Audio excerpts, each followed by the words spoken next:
मौसम का और सियासत का तापमान राजस्थान में लगातार बढ़ रहा है। सचिन पायलट की यात्रा में उमड़ने वाली भीड़, ऐसा लग रहा है कि राजस्थान में कुछ बड़ा होने वाला है। वहीं वसुंधरा राजे भी अब लगातार धरातल पर बनी हुई है।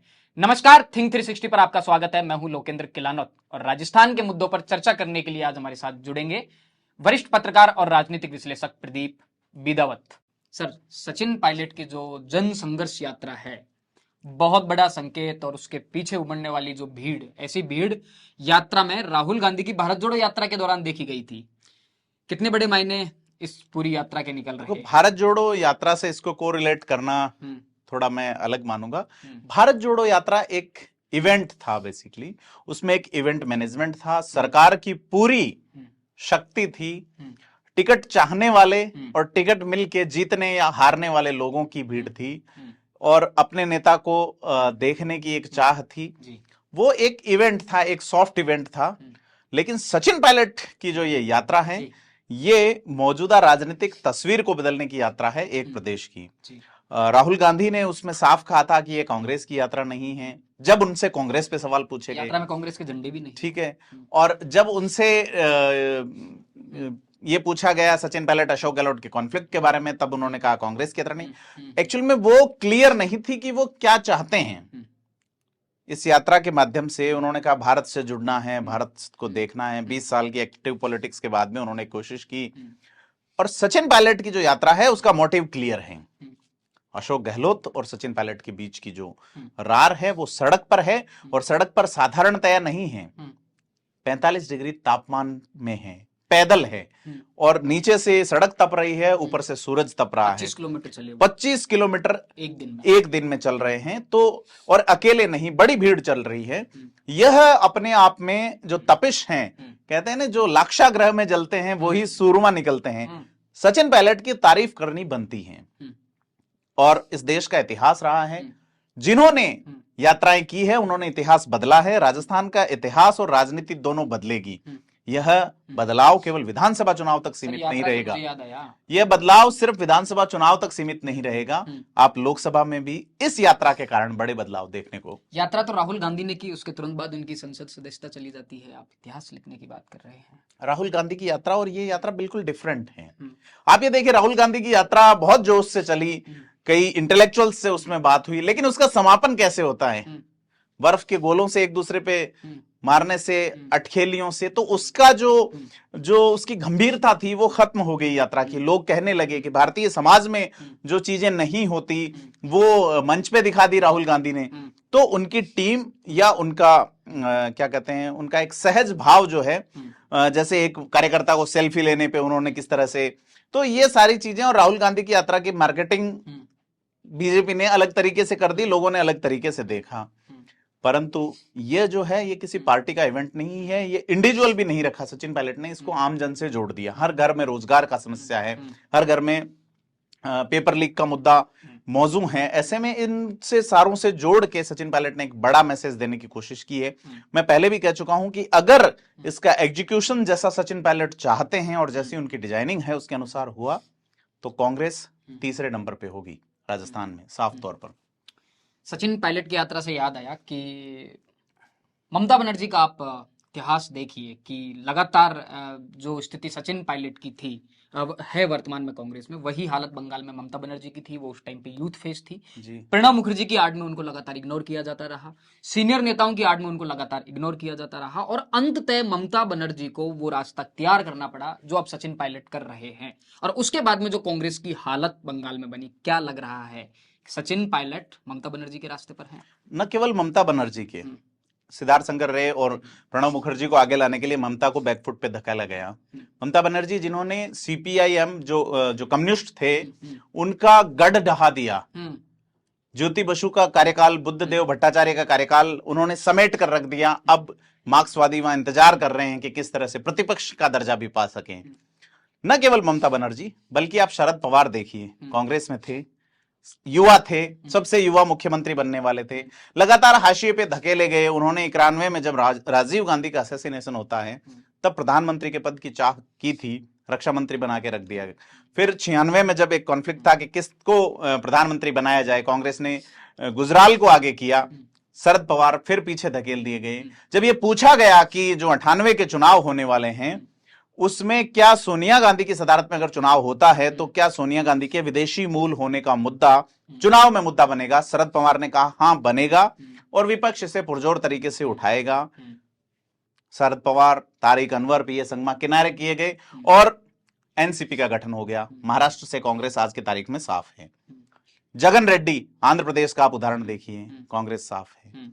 दक्षिण में देख लीजिए आप, कर्नाटक में चूंकि स्थितियां बदली है, राजस्थान में सरकार जो गहलोत सरकार मौजूदा है वो पायलट और उनकी टीम के साझे प्रयास से भ्रष्टाचार के खिलाफ आवाज उठा के सत्ता में आए थे। वैसी रिजल्ट कर्नाटक में आप कल देख सकते हैं, ऐसी संभावनाएं जताई जा रही है। लेकिन अगर भ्रष्टाचार पे कार्रवाई नहीं होगी तो फिर आप लंबे नहीं चलेंगे।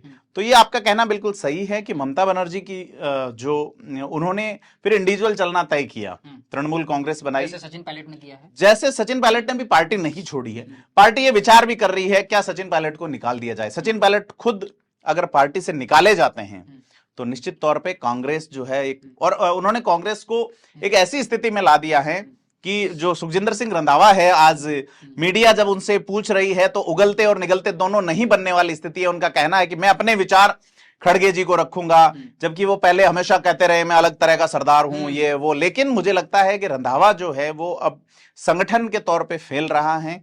कांग्रेस के लिए बड़ी दिक्कत यह है कि जो कर्नाटक में उनके सामने जो जीत का प्याला आ रहा है उसका स्वाद लेने से पहले पायलट के जो संघर्ष है उसकी कड़वाहट उसके मन में घुलने वाली है निश्चित तौर पे। कांग्रेस है कि मानती नहीं। आपने इतने सारे एग्जाम्पल दिए, इतने सारे उदाहरणों से समझाया कि जब जब कांग्रेस के साथ में ऐसा हुआ है तब तक कांग्रेस को नुकसान। इसमें एक चीज और सिमिलर है कि जो कांग्रेस छोड़ के गए हैं वो युवा हैं, वो विकल्प बन रहे थे। ज्योतिरादित्य सिंधिया क्यों गए, जगन रेड्डी क्यों गए, शरद पवार कब गए, ममता बनर्जी कब गए। उन्होंने अपनी जवानी का एक इंपॉर्टेंट हिस्सा पार्टी को दिया, इग्नोर किए गए। हेमंत बिस्वा शर्मा पूर्वोत्तर में क्यों गए, ये तमाम उदाहरण हैं। हेमंत बिस्वा शर्मा का उदाहरण अलग है क्योंकि वो बीजेपी में चले गए, बाकी सभी ने अपनी, ज्योतिरादित्य सिंधिया भी बीजेपी में गए, लेकिन बाकी सभी ने अपनी पार्टी बनाई और कांग्रेस को खत्म किया। वहां वो विकल्प के, आज एनसीपी में शरद पवार दूसरे नंबर की पार्टी है, बंगाल के अंदर आप देखिए जगन रेड्डी को देखिए, तो ये तमाम लोग वो है जो कभी कांग्रेस में थे। लेकिन जो बुजुर्ग जो है सिंडिकेट, ये सिंडिकेट नेहरू के समय भी थी। आप ये देखिए कि सरदार पटेल बुजुर्ग थे, उनके बाद में काफी और भी नेता थे जिसमें जेपी थे, जिसमें शास्त्री थे, लेकिन वो चूंकि देश बनाना चाह रहे थे। 64 तक नेहरू रहे, उसके बाद में भी फिर ओल्ड गार्ड जो है उनको ठिकाने लगाने का काम इंदिरा गांधी ने किया यंग टर्क्स के माध्यम से, कामराज और उनको। लेकिन अब जो यंग, इवन राहुल गांधी की नहीं चल रही। राहुल गांधी ने अपने मंत्रियों को राजस्थान में कहा कि आप 25 किलोमीटर पैदल चलो। अपने पार्टी के एक सीनियर वरिष्ठतम नेता के कहने के बावजूद वो लोग पैदल चलने को तैयार नहीं है। इवन जो प्रदेश अध्यक्ष डोटासरा है, उनका मैं अलवर वाला बयान सुनूं तो उसमें वो ये कहते हैं कि हाँ मेरा थोड़ी गोली और टेबलेट लेके मैं चल रहा हूं। तो ये हालत है इनकी। मतलब कि राहुल गांधी का जो प्लान था उसको ठीक तरह से एग्जीक्यूट तो सचिन पायलट कर रहे हैं, वो 25 किलोमीटर चल रहे हैं। नहीं, वो अपना एक, उसमें कहीं कांग्रेस का झंडा नहीं है, उसमें कहीं राहुल गांधी, प्रियंका गांधी ये नहीं है अंडर द पिक्चर। इवन जो विधायक कांग्रेस के सिंबल पर जीते हुए हैं उन्हें भी सचिन पायलट ने मना किया है कि आप मेरी यात्रा से आप सीधे प्रत्यक्ष मत जुड़िए, देखना ये जनता कितनी जुड़ती है। और ये दावा किया जा रहा है कि बड़ी संख्या में भीड़ जयपुर में प्रवेश करेगी। 5 से 6 किलोमीटर तक का जाम लग रहा है, एक तरफा सड़क, सीआरपीएफ उन्हें प्रोटेक्शन दे रही है और जोश जो है वो इतनी भीड़ में देखने लायक है। ऐसा राजस्थान में बहुत कम हुआ है कि पब्लिक के मुद्दे को लेकर, इसके अंदर का हिडन एजेंडा अपन छोड़ दें, चाहे वो सत्ता बदलने की कोशिश हो, एक ऐसी कोशिश की पब्लिक का मुद्दा लेके निकल पड़ना, वो बहुत बड़ी बात है। चुनावी साल में निकल पड़े लोग, अलग तरीके की बातें कर रहे हैं, लेकिन कोई निकला तो। लोकतंत्र की खूबसूरती यही है कि विरोध हो, पुरजोर हो। प्रतिपक्ष नहीं होता तो सरकारें ऐसे फैसला लेती है कि 1800 रुपए की कीमत वाला पंखा 4500 रुपए में किराए में ले लिया जाता है। तो यही खूबसूरती है लोकतंत्र की, और उस खूबसूरती को सचिन पायलट मुकम्मल कर रहे हैं। पायलट तो जब कुछ करते हैं तब जादूगरी अपने तरीके से अलग काम कर देती है। इस बार जादूगर वसुंधरा राजे को लेके जो बोले हैं कि उन्होंने हमारा साथ दिया, सरकार गिरने से बचाया। अब वसुंधरा राजे का कहना है कि मेरा उन्होंने लगातार मुझ पे हमलावर रहे हैं और दोनों ही को उन्होंने निशाने पे लिया है, सचिन पायलट को, अशोक गहलोत को, कि एक महिला को किस तरह से वो लोग टारगेट कर रहे हैं। वो खुद एक्टिव हैं। कल नागौर से लेके जयपुर के बीच की उन्होंने दूरी नापते हुए कहा 58 जगह उनका स्वागत हुआ। एक दिन पहले जब वो आबू रोड में थी तो उनका स्पीच नहीं हुआ प्रधानमंत्री मोदी के मंच पे। तो लोग इसे अलग अलग राजनीतिक एंगल से देखते हैं, लेकिन सचिन पायलट और वसुंधरा राजे आज की तारीख में अपने दम पर भीड़ खींचने वाले नेता आज भी हैं और इनको देखना चाहिए कि किस तरह से बीजेपी अपना दांव चलती है, क्योंकि बीजेपी में अब सीएम की फेहरिस्त में कुछ लोग कम हुए हैं और कुछ बढ़ गए, और कांग्रेस जो है वो अब इससे हिल गई है बुरी तरह कि सचिन पायलट का जो मूव है इसका अंजाम कैसा होगा, ये देखने वाली बात। नरेंद्र मोदी की आबू सभा में वसुंधरा राजे का स्पीच ना होना, 2 बार की भारतीय जनता पार्टी की मुख्यमंत्री, प्रदेश भाजपा का मैं कहूं कि एक सबसे बड़ा चेहरा, उनका स्पीच ना होना, ओटाराम देवासी का स्पीच ना होना जो वसुंधरा राजे खेमे के, ओटाराम मंच पे भी नहीं थे, ओटाराम देवासी मंच पर भी नहीं थे, मंत्री रहे हैं वसुंधरा राजे के खेमे के माने जाते हैं। इससे एक बड़ा संकेत माना जा रहा है वसुंधरा राजे को लेकर, क्योंकि जिस तरह की बातें वसुंधरा राजे को लेकर बीजेपी में चलती हैं, साइडलाइन कर दी गई हैं, भूमिका दी जाएगी नहीं दी जाएगी, आशंकाओं के बादल मंडराते रहते हैं। अब इस तरह की भीतरखाने में चर्चा है कि सिरोही आबू की जो सभा थी उससे एक बड़ा मैसेज वसुंधरा राजे को लेकर पार्टी हाईकमान ने क्लियर कर दिया है। नहीं, ऐसा नहीं है। बीजेपी क्या फैसला लेगी, बीजेपी के फैसले अप्रत्याशित होते हैं, उसमें भनक लगानी संभव नहीं है।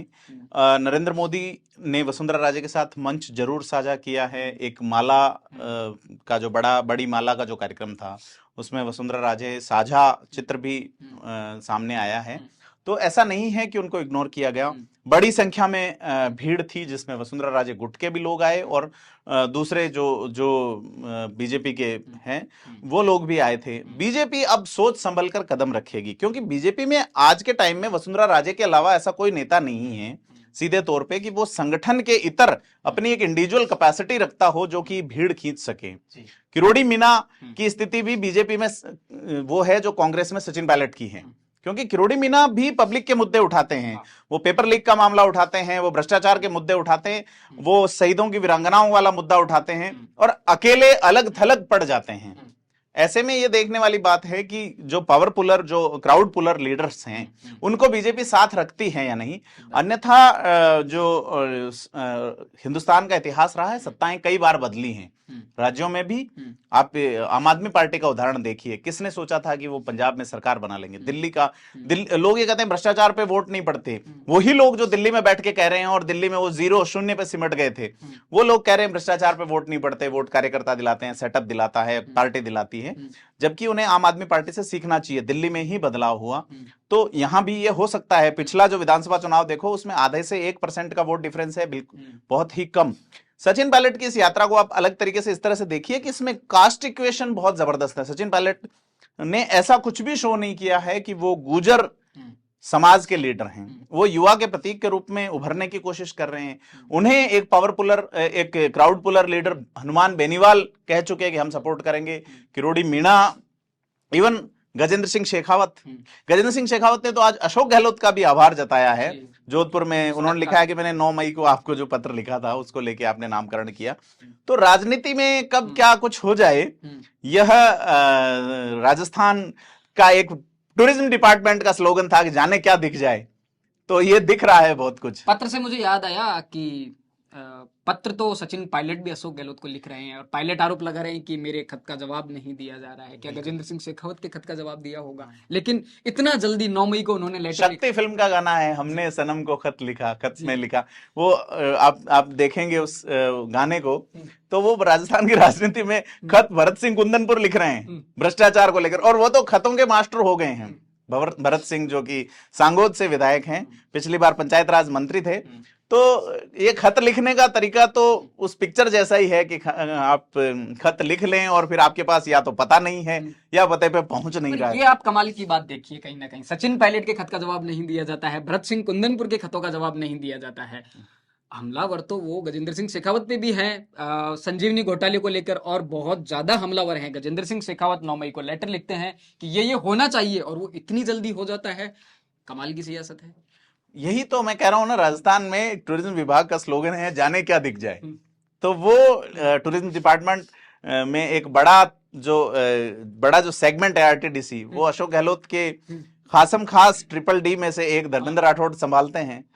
तो वो उनके राजनीतिक जैसे गोटियां जो होती है जादूगरी वाली, उनमें फिट करने वालों में से एक है। तो ये यहाँ पे पर्यटन विभाग का स्लोगन लागू होता है कि जाने क्या दिख जाए। तो राजनीति इसी तरह से आपको और भी खेल देखने को मिलेंगे, नए खेल देखने को मिलेंगे, क्योंकि अब जो है वो राजनीति में भ्रष्टाचार का खुलासा कोई ब्लास्ट या स्कूप नहीं है, किसी की सीडी या क्लिप आ जाना कोई स्कूप नहीं है। हाँ, इसकी भी आ गई, लोग ऐसे सोच रहे हैं, लेकिन क्या नया आ रहा है, कौन नया कर रहा है, इस पे पब्लिक जरूर इंटरेस्ट से काम कर रही है। ये काफी नया है जो आज गजेंद्र सिंह शेखावत ने आभार व्यक्त किया है, और बड़ी सधी हुई भाषा में आभार व्यक्त किया है। इतना सब कुछ राजस्थान में चल रहा है, इतना सब कुछ पक रहा है, सड़कों को माप दिया है नेताओं ने, हनुमान बेनीवाल कहाँ खामोश है? हाँ, हनुमान बेनीवाल वेट कर रहे हैं। हनुमान बेनीवाल ही क्यों, राजस्थान में चुनाव सामने हैं, अरविंद केजरीवाल की पार्टी चुप है, वो अपने एक अलग ही संघर्ष में लगी हुई। इवन AIMIM जो है वो भी कहीं दिख नहीं रही, जबकि तो कुछ लोग एन चुनाव के समय में आएंगे। आपने बताया ना, मौसम में अलग अलग तरह की ये जायद फसल का दौर है, जिसमें तरबूजे खरबूजे पकते हैं। आपके ये सरसों और गेहूं की फसल अलग समय में आती है, बाजरे के अलग समय में। तो अलग अलग टेस्ट वाली पॉलिटिक्स अलग अलग टाइमिंग में आती है। तो जब कुछ किसी के यहाँ पे कुछ बड़ा पक रहा होता है, तो छोटा पकाने वाले लगभग शांत खामोश। अरविंद केजरीवाल का टेस्ट कहाँ फिट बैठ रहा है? अरविंद केजरीवाल का चूंकि टैगलाइन ये है कि हम भ्रष्टाचार खत्म करेंगे, और उसी टैगलाइन पे सचिन पायलट हैं।